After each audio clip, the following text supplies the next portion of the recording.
All right. Welcome back to a remote edition of the Silver Bullet Podcast, guys. I'm your host, Colton Zeck. I'm actually up north this past weekend for my youngest sister's marriage. They had their wedding and reception out here at where I grew up. This is my parents' house, and we are actually going to do a podcast with my stepmother, Angie. And the reason why I wanted her to do one of these with us is because her and my dad have been working with me for 6 months? 6 months now. It was somewhere around there. And it was pretty... was it right in the middle of COVID or right after or something like that? Yes. Mm-hmm. So we have always, known that we need to work on health a little bit in our family, and especially the inflammation. Yeah, and so Dad, he's well aware, and it was one of those things that came down to I'm sick and tired of being sick and tired, so and hurting all the time and popping ibuprofen all the time. So we decided we're going to go ahead and figure this stuff out. And so now, 6 months later, it's kind of fascinating because you guys both are radically different people. And a lot of the stuff that we went through and the things that we did were kind of against what you would assume to be mainstream information or social or societal norms, right? So like you're like popping information. So I guess for you first, you can kind of introduce yourself, because everybody that obviously knows who you are might, understand why we're doing this podcast. But for a lot of the other people down south or whoever or wherever you're listening to this from, you might help to know exactly who Angie is. So I'm Angie Zeck. I'm his stepmom, like you said earlier.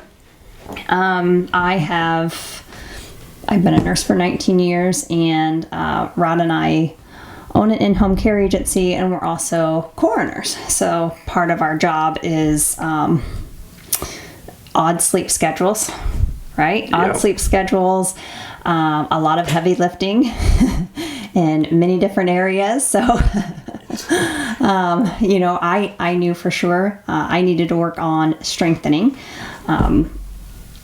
as well as just overall general health. Yeah. And it worked out well that, Rod was on board and also needed to do some changing, and he wanted to. That's huge, is that there was the want there. So my dad, and many of you know my dad, but he, even as growing up, was a guy that wore many hats. And, we were hog farmers. We were row crop farmers for a long time when I was growing up. He drove a school bus. He started digging graves. Then he got into the coroner department, and he had an iron in every fire possible, it seemed like. And it got to the point where Dad was just so darn run down all the time trying to keep up with everything. But when you got a family of 6 and you got a lot of kids you got to take care of, it doesn't matter if you're tired. You had to go hopping in and out of the graves if you had to, and you had to be wielding around 40-50 pound hogs for whatever reason, and it beat him up. Beat him up pretty good. And so he's a hard worker. He's not going to just sit back, right, and just take it. He'll work through the pain, and I think he chalked it up a lot to, well, I'm just getting older. Right. And so that was, I guess, kind of the background before we got started. Obviously, I knew my dad really well before we got started. Like, if I had the opportunity to really get Dad to do everything I said, it's like, I had a list. Like, we're going to start here, we're going to do this, you're going to stop doing this crap. Like, I had it all figured out. And then coming in from your side, I've known you for a long time, but as far as getting to understand the things that you've done, the things that you, I guess, for lack of better words, used to believe in and do for quote unquote health. Right. We started to figure out, okay, now what path would be the best for both of you to follow. And so I guess, and you can go as far or as little as you'd like, but what are some things that you did prior to doing the things you're doing now as far as health goes? So some of it, when we talk about the actual nutrition, I ate pretty well, for the most part. It's not like I was a big sweet junkie, certainly no pop, nothing like that. That was huge. Some of it depends on, or I was educated on when to eat, when to drink, how to recover, when to eat the food. So for instance, just putting my plate together, knowing, hey, it's okay to have some potatoes, right? Mm-hmm. That's not the end all of anything. Right. Some of it was determining steel cut oats, mm-hmm. and their benefits, and versus having maybe some items that, okay, you can absolutely not have any carbohydrates at all. That's right. Terrible. You can't do that. Okay, well, there's a place for carbohydrates. That's fine. Figuring out inflammation foods. Right. So we know for sure if we, for instance, will have corn one night, then we need to make sure the next few nights, we are really watching any inflammatory foods at all for right. Rod. During COVID, when you had your cooking class, we really enjoyed it because, first of all, just to watch you in the kitchen with the kids and your family, that was great. But we were also able to try new things, such as the spaghetti squash, and now that's what we prefer. Right. So the behind the scene, maybe education part of it, that now is just secondhand. We go out to dinner and we don't have the bread. We don't miss the bread. We don't have the bread. And Rod's joints thank him for not right. having the bread. Yeah. So a lot of where we started was, there was a lot of educational matter that needed to come out of the way. And it was, interesting because a lot of what you knew from being in the medical field, you're like, okay, I know carbs, proteins, fats. I know that the body has inflammatory response to specific things that happen. But tying all things together to figure out that, hey, when you guys had corn on the cob the other day and Dad coincidentally couldn't spin his wedding ring the past 2 days, right. These things all were tied together. Mm-hmm. And so we started really developing a picture about what your body, specifically you and Dad's body, kind of did with specific food substances. Because there was one thing that we knew for a fact that we had to address with you two specifically. And if you guys listen to the podcast released last week, you'll know exactly where I'm getting at when I say this. But we had to figure out how to address and manage your cortisol response in the body, right? You, for instance, right now, you have many irons at the fire, just like Dad does. You're running for corner of our county here. You're involved. You got 2 sons playing football. You're the senior, yeah, the right. Senior stuff happening, yeah. The wedding stuff. Right? Thank God that's over now. Yes. But all the things that come with being a parent, obviously, and then you got the holidays coming up. There's just odd or a bunch of negative stuff stacked against you as far as managing stress, right? And so when I look at my dad, and everything that he did for the past 15 years, the guy was just a big ball of stress, and his body was very good at showing you he was stressed because he would always be sore, always mm-hmm. be tired. It's one of those things where a lot of farmers these days I can't go work out because I work out on the farm.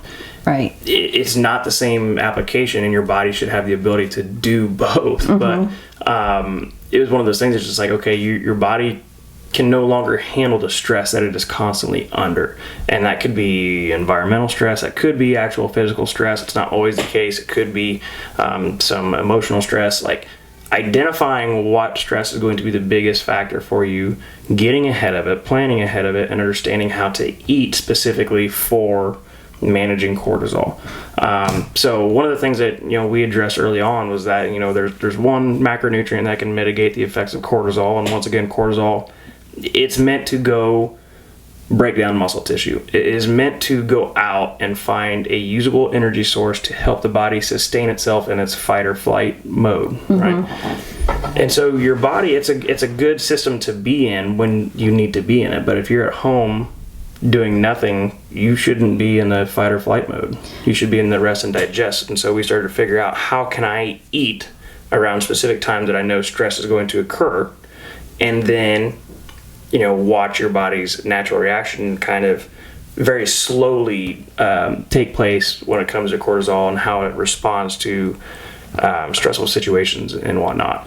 And that played, in my mind, I thought that played a huge factor in what you guys have seen happen so far. It did, and the way that we could exercise, and also the way we could rest at night. It's not uncommon for us to get that call at 2:00 in the morning, and that starts our day. That's our life. But when we have started to address the cortisol and the times to eat, and then be on the rest and digest, and knowing, okay, this is a stressful event, the effects that it will have on our body, and are we just fighting an uphill battle when we work out, when we eat right, and yet we're constantly under that stressful factor. Right. And so some of it was also deciding how to properly deal with everyday stressors. And once we kind of got a lot of that under control, our sleep has just, oh my gosh, it's just amazing. Yeah, and it seems though for a large majority of the people that I work with, identifying stress, figuring out how to get better sleep, and then obviously the food surrounding both of those as being a catalyst, are the three things that really everybody has to look at. And so when we started looking at the cortisol, we were almost banking that the sleep would improve, and it did really well.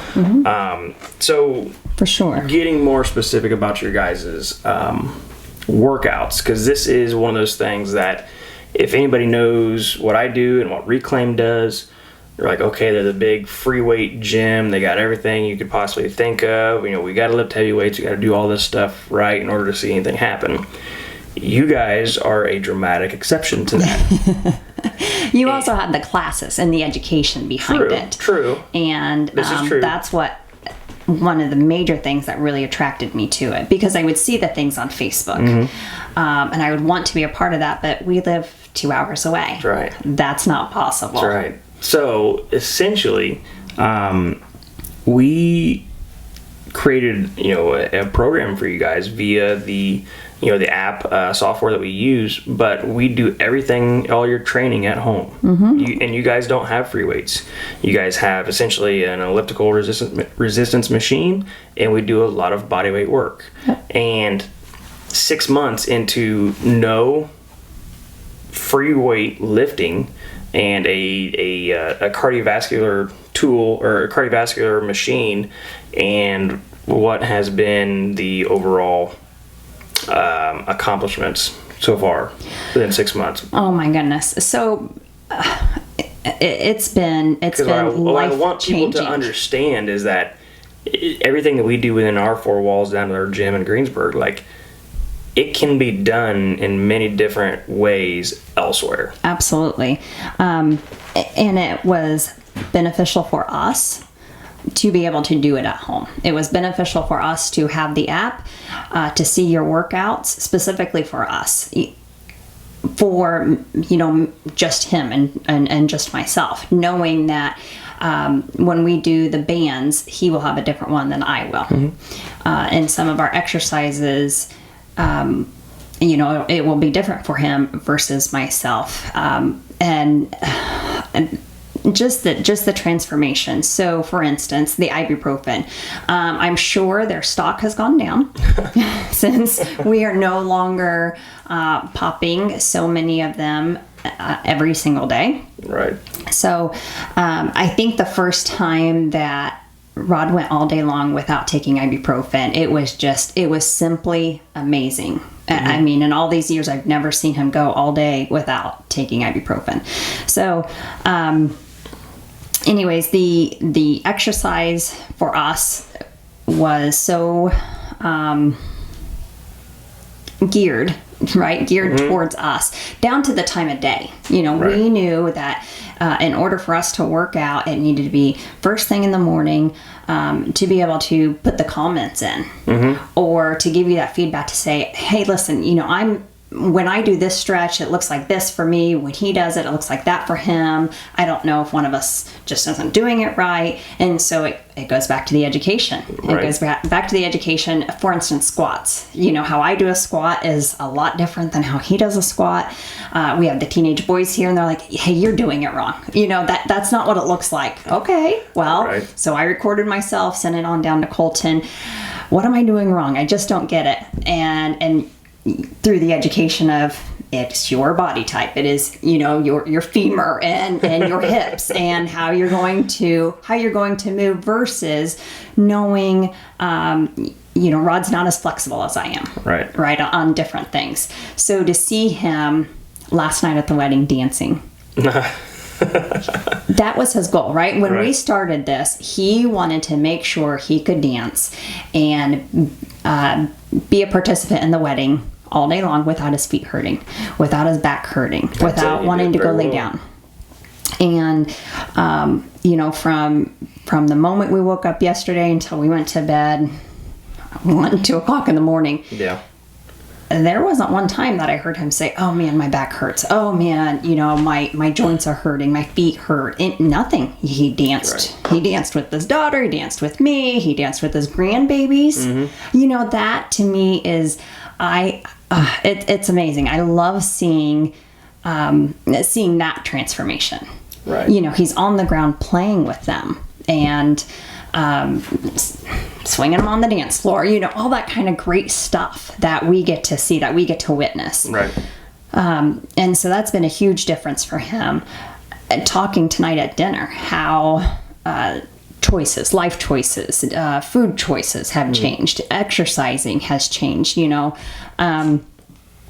For myself, years ago, I was working out 6 days a week. I would go run 3 to 5 miles, at least 3 days a week, turn right around and go exercise in some fashion at a local gym. I was even teaching some classes a couple times a week, and I was spinning my wheels. I wasn't strong by any means. And it really wasn't a weight factor. I always stayed within the same weight, but I wasn't gaining anything. I wasn't gaining any tone, nothing at all. And I was tired, so very tired. I remember that conversation when we first started. So, I really wasn't interested in having to go to a gym 7 days a week to do something. I certainly wasn't interested in the weightlifting and the Olympic weightlifting. That wasn't what I wanted. I just wanted strength. I wanted to tone. I wanted to know that I could lift things properly, right? I mean, the situation never demanded it. Right. You could do something. I could do it, and it's no problem. And so I'm there now. Yeah. I'm there. I have that muscle tone. It's crazy to even, you and I've had this conversation. This sounds awful, but not to obsess so much about what the scale actually says, because it's not just that number on the scale. So that's been an amazing transformation. So granted, when we started, this was, like you said, COVID-ish times. I've lost 8 to 10 pounds. But it's not that number. It is the way that I feel, the way that I look, and the muscle that I've built. So 100%. That's been a huge thing. The other thing that we worked on throughout this educational process was knowing that I was going to have a surgery coming up.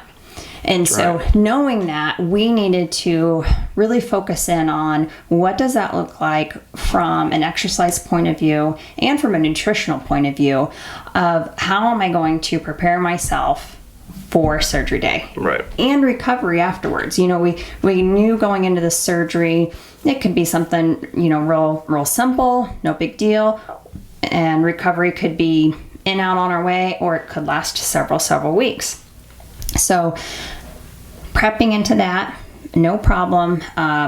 The strength training was still the same, but certainly the nutritional aspect changed to make sure that like my protein level was right where it needed to be. And that way my recovery through it all was better. That also meant going into the hospital knowing I needed to be prepared ahead of time. Knowing as a nurse, typically when you come out of surgery, they want to feed you juice and crackers. That's right. And I knew I couldn't do juice and crackers. I knew the juice, it would just spike my blood sugar. And then I'd fall back down. And then I would feel like crap. And I wasn't doing anything. And I still didn't have any protein. That was not giving me what I needed. So we went to the hospital with my stuff. And I told the nurses up front, this is what I'm having afterwards. And she goes, well, we really like juice. And I said, that's fantastic. That's not what I'm going to have though. So, and so then my next option was pop. I could have juice or pop. And I said, well, I don't drink pop, so that's not going to happen either. But I have a great protein shake. And so that's what I will recover on. She goes, well, okay. And she was good. She brought me in peanut butter crackers. Okay. Again, not what I chose to have because I was already prepared. And so let me tell you, that day we got out of surgery, I was supposed to rest and recover for the next several weeks. The very next day I went to a photo shoot for football. And not that it was, I don't want to say, oh, it was no problem, but really it wasn't a problem. It really wasn't a problem. We modified my exercise Monday morning, but I still exercised. I still went through it. It was just modified. And so I went to the doctor just 2 weeks ago for my, follow-up visit. He goes, okay, you are now fully released to exercise. And I went, oh, well, okay. So I shouldn't have been exercising this whole time. I should have just been, laying around doing nothing, because that doesn't seem productive to me. Drinking the juice. Yeah. So, no, that's pain pills. That was next to nothing. I mean, I did come out of surgery, so yes, I did need some pain medicine, but, I've had this, not the extent of the surgery before, but it's pretty in-depth, and so knowing that that too would be taking place, and that's not something I wanted to get into, because I feel watching, learning, understanding throughout these last several months, taking this medication will only make you take this one because, all of the potential side effects from it. And I just didn't want to go down that.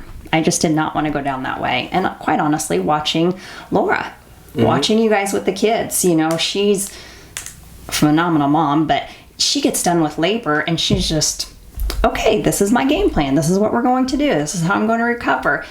Just taking control of your health and kind of laying it all out there up front, especially for the nurses. I mean, it's helpful. Then you can educate along the way. I like to educate, so. Yeah, no, she always has a game plan for anything, especially labor. But no, it's a very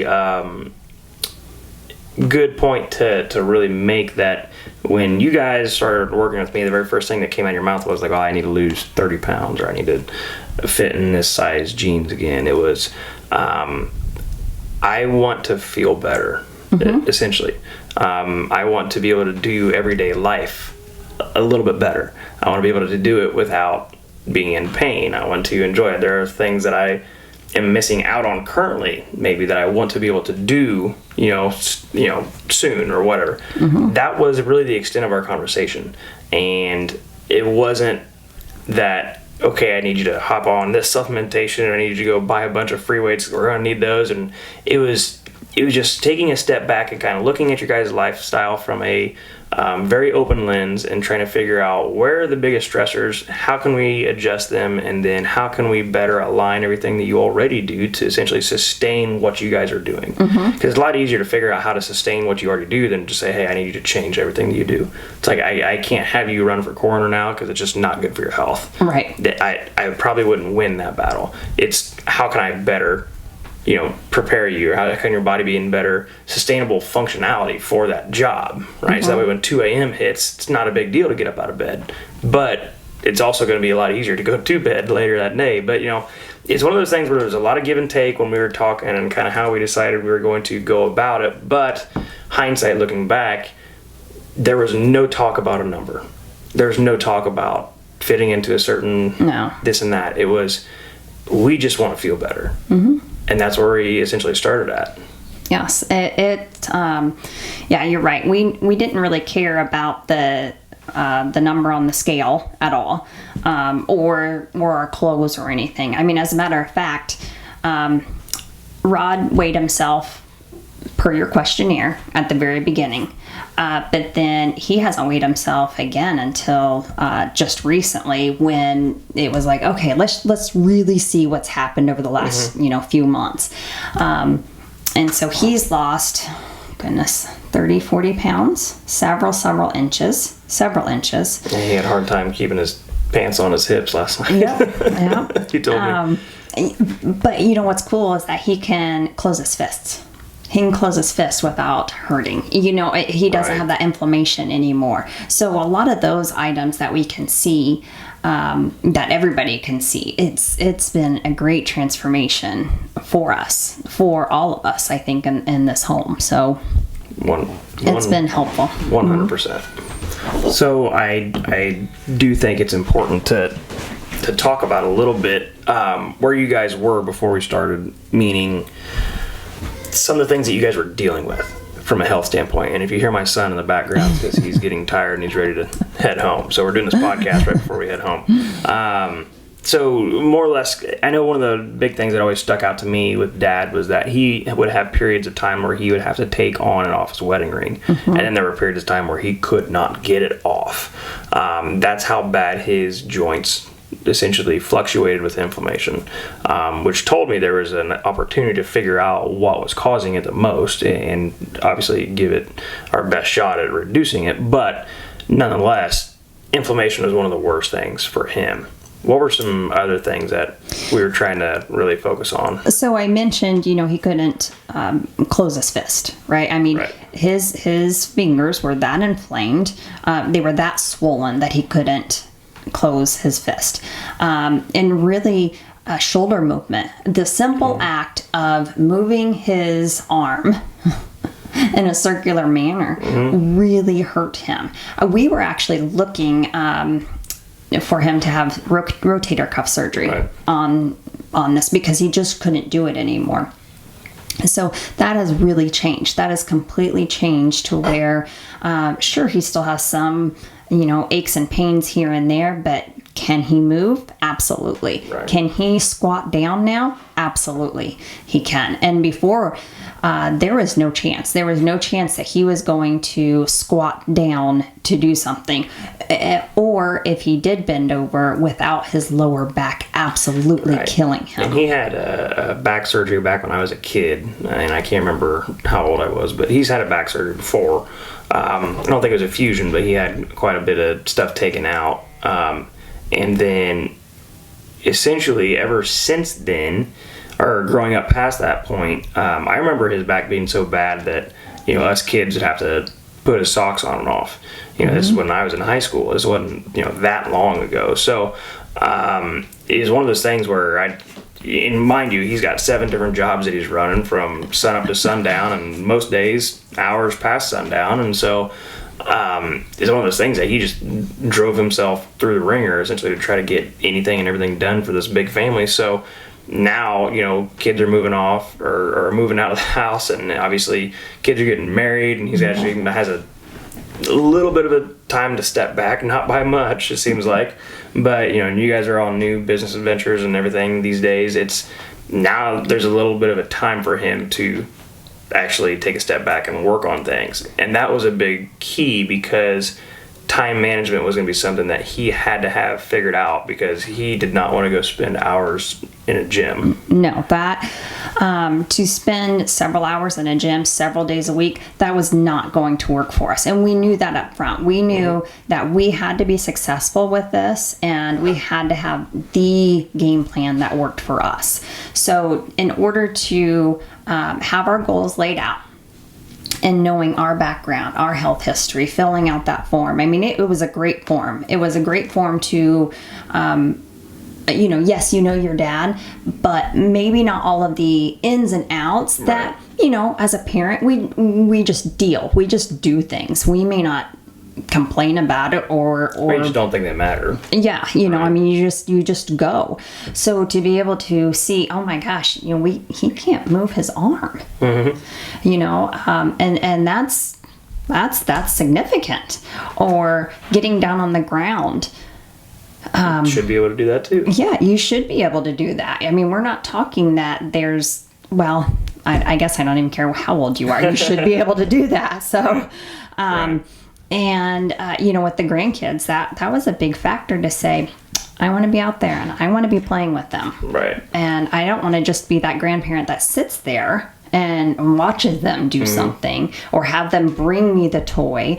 I want to be involved and I want to do that. So those were some driving forces for us for sure.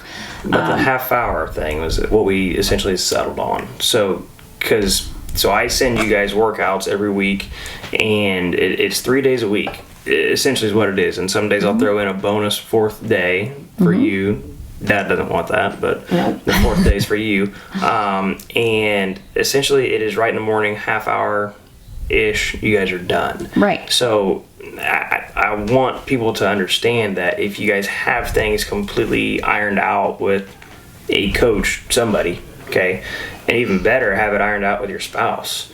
If you guys have these things figured out and you can stick with it, half hour, you can get it done. We're 6 months into this. You guys worked out 3 times a week, half hour first thing in the morning, and all of these good things are happening. Right. And it's kind of like you said a few weeks ago, we had to make it a priority, and it had to come within us. It's great to have an accountability partner. It's great to have that person on the same page as you to say, listen, this is important to me. This is important to you. It's important for me that you are healthy and that we are doing this together. But to also have that coach that says, this is what I have in my home, or this is what I have accessibility to. This is my time frame. And not to be selfish. And I know you tell me time and time again, to talk about your health is not selfish. No. As much as when I say that, I'm talking about my priority of it all. Right. To say, hey, I have this going on today, this, and this. So as Rod and I plan our day, we always start out planning our entire week, but then that night we always talk about the next day. Right. But one thing that we always do, we always ask the other one, what is your goal for tomorrow? What are your goals for tomorrow? What do we need to accomplish?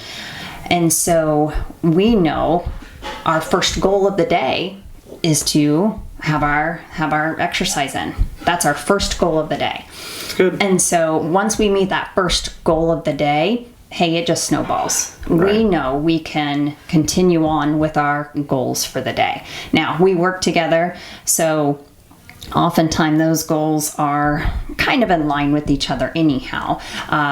But we typically hold each other accountable for everything because it is our job. Well, that's good too. But there's a lot of cool things about what has transpired with you guys initially, because it's such a off-kiltered path to where you're at, or to where you're currently at right now.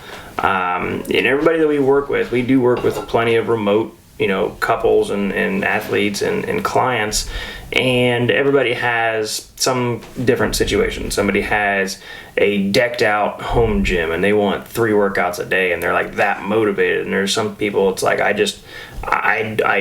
don't want to lift weights at all. Like, how can I figure this out without that? Or, everybody kind of brings their own, baggage to the table, so to speak, and you kind of work your way through it. But it was unique because when we decided that we were going to go ahead and start working on things for you guys, I made up in my mind that you guys are going to start with, body weight stuff. I mean, the only resistance stuff that we have done has been with bands, and that's it. So we were doing nothing but body weight stuff, and we were going to do maybe up to 10 minutes worth of cardiovascular work a day. And that's it. Right. And we started out slow and low, right? Like we started out walking in the yard. Yeah, you started out walking in the yard. And I remember initially, the first couple of times, Dad's like, I can't do it. My feet hurt, And my back hurts, yeah. And then we started problem solving through those things. Like, okay, well, why would this hurt? So then we started throwing in a lot more hip stretching stuff. Instead of doing body weight movements, we'd turn into more range of motion stuff. Right, absolutely. And so, and Dad absolutely loves the stretching stuff. So it was one of those things where we started to, there's not too many people that you're going to go to. It's like, hey, I need help feeling better or not being in pain so much, and they're just going to say, okay, we're going to stretch half hour a day. They'd probably look at you and think that you're nuts. Like, it can't just be that easy to do it, right? But that's where we started, and then we started to see progress, and it's like, well, I'm not going to change anything. Why would we change anything? Like, and to this day, your guys' programming has some type of, or your cardiovascular work, up to 10 minutes and then maybe 20 minutes of some type of bodyweight movement coupled with a stretch, and that's it. And that's all you guys have needed. And that's really worked for us. Huge, elaborate, program that looks so sexy to everybody. And I've said it before, but it's so much. Everybody wants to be extreme and then be consistent. Sounds like he's cleaning pots and pans.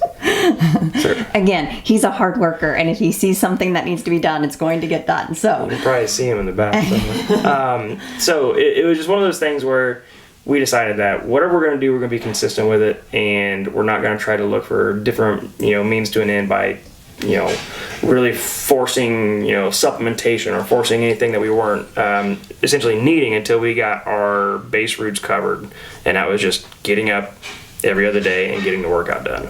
Right, and being able to provide that feedback. So we talked about the stretching for a little while, and then going into the hip flexors. Realizing how much of the hips affected his lower back. That was a pretty amazing transformation to see that. He's pretty funny when we work out, just because he's like, Colton's expecting me to do what? You got to be kidding me. But again, it was that progress. We got to see progress throughout the last several months of different things that he can do, where now he can bend over and squat down. And like I said, last night, he literally danced the night away with his little girl. Didn't have any problem. With no issue. That was, gosh, what an amazing thing to witness last night. That's been our goal for the past several months. And we were able to do it right here in our home a few times a week. Hi, Bubba. Hi, Emmett Wayne. Hi, Falcons. Are you coming in here? So we have another special guest in our studio here, right? In our special... Yep, he just come rolling in. Well, it's a good thing because we were getting ready to wrap up. Don't touch that, Bubba. Don't touch it. But we are super happy for, my dad and Angie and their progress that they've made with everything that they've done. And the biggest part about this podcast was to essentially talk about how and why it was beneficial for them and their unique path that they took in order to get there. Thank you, dear. And for a lot of people, they get so overwhelmed with trying to get back into a healthy lifestyle, whether it's via a specific training routine or joining a gym or doing these things. The route that you guys took, not to take credit away from you, it was a very simple one. It was just a very consistent approach to doing basic fundamentals, and that was it. And it works. Right. And for a lot of people, that is all you need. And it's trying not to make things more complicated than it has to. And for most of us, honestly, we could care less what we essentially look like anymore, especially as we age. We're just kind of get to the point where it's like, I don't really care, but I do care about not hurting. all the stinking time. Right, and being able to be active. Yeah, I don't want my hand. So anyways, our camera just died on us. Now we're going to try to finish this thing out really quick. One, I'm glad you wanted to hop on and actually talk about this stuff because it is very important, and I'm glad the things like having the app to see movements and get that feedback was beneficial for you guys. But the same very simple nutrition educational stuff, that was 100% the biggest reason why you guys are where you are right now, I think. Absolutely. And you could correct me if I'm wrong, but anywho, just goes to show you guys that you don't have to overcomplicate a lot of these things. Find somebody you trust, somebody who can give you some information, beneficial to your life, what you do. And they're not just selling something. They're not selling a product. They're not selling the I don't have a product. add-ins. The glamour part of it, right? Correct. Hi, Lenny. All right, guys, we're going to log off this thing before it gets any more chaotic. So thanks for tuning in. This is the Silver Bullet Podcast.